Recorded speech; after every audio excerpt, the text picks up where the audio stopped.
అందరూ second pregnancy అయితే చాలా ఈజీగా ఉంటుంది అనేసి అంటారు. అంటే ఫస్ట్ ప్రెగ్నెన్సీ నుంచి ఎక్స్పీరియన్స్ అవుద్ది, ఈజీగా అయిపోతుంది అనేసి అంటారు ఏమి.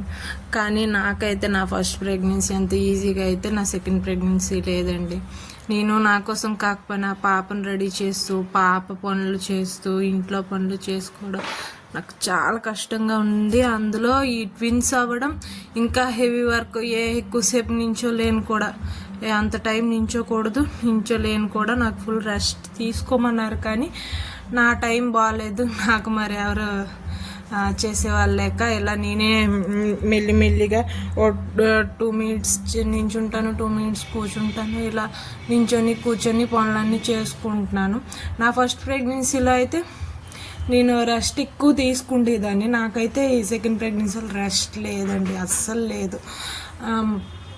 అప్పుడైతే పాప ఎవరు లేరు కాబట్టి నేను కొంచెం లేట్ అయినా పర్వాలేదు వంట చేసుకొని, నాకు టైమింగ్ పెద్దగా పాటించేదాన్ని కాదు.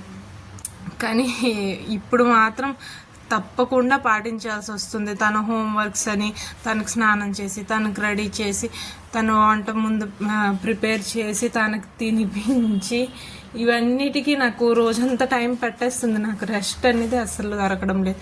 నేను పడుకున్నప్పుడు తను పడుకోదు, తను పడుకున్నప్పుడు నేను పడుకొని, నాకు డే టైంలో కూడా రెస్ట్ ఉండడం లేదు.